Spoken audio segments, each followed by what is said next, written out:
জয় গুরু যোগীরাজ। বিশ্বধর্ম সম্মেলনে যোগাচার্য শ্রীমৎ অশোক কুমার চট্টোপাধ্যায় 21।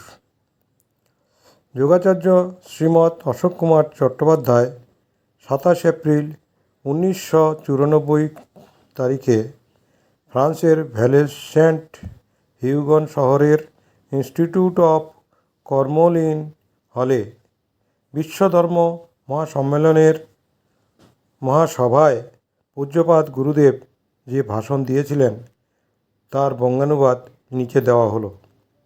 তার ভাষণ ছিল ইংরেজি ভাষায় এবং ফরাসি ভাষায় অনুবাদ করেন সেখানকার লামা ডেনিশ। লামা ডেনিশ হলেন প্রেসিডেন্ট অফ ইউরোপিয়ান বুদ্ধিস্টস ইউনিয়ন এবং দামাই লামার পরবর্তী পদাধিকারী। প্রিয় মানব সম্প্রদায়, আমি এই পৃথিবীর মানুষের ব্যক্তিগত ও সমষ্টিগত জীবনে প্রকৃত শান্তি লাভের উপায় স্বরূপ ভারতের বাণী আপনাদের কাছে বহন করে এনেছি। এই সভায় আমি আজ হিন্দু ধর্মের প্রতিনিধি রূপে আমন্ত্রিত, কিন্তু হিন্দু ধর্ম বলে কোনো কিছুর অস্তিত্ব নেই। হিন্দু শব্দটি সম্পূর্ণ রাজনৈতিক উদ্দেশ্যে ও প্রশাসনিক কাজে ব্যবহারের জন্য চয়ন করা হয়েছে। প্রকৃতপক্ষে এর অর্থ হল সনাতন ধর্ম বা শাশ্বত ধর্ম, কারণ এই ধর্ম কোনো কিছু থেকে উৎপন্ন হয়নি বা কারো দ্বারা সৃষ্ট হয়নি।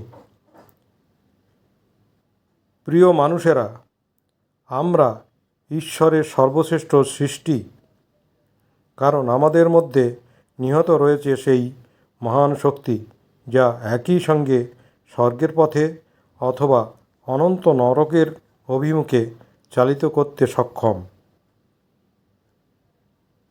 কিন্তু ঈশ্বরের সুন্দর সৃষ্টি এই বিশ্বের অস্তিত্বকে ধ্বংস করার ক্ষমতা যে আমাদের দেওয়া হয়নি, এ কথা বিস্মৃত হয়ে আমরা তার মহান সৃষ্টিকে রক্ষা এবং সুন্দরভাবে প্রতিপালন না করে পরিবর্তে স্বার্থান্ধ প্রতিযোগিতায় পররাজ্য গ্রাস অথবা ধ্বংসের মাধ্যমে এই অপূর্ব সৃষ্টির অন্তর্লীন শাশ্বত শান্তির যোগসূত্র ও ভারসাম্যকে বিনষ্ট করার আত্মঘাতী খেলায় নিজেদের নিয়োজিত করেছি।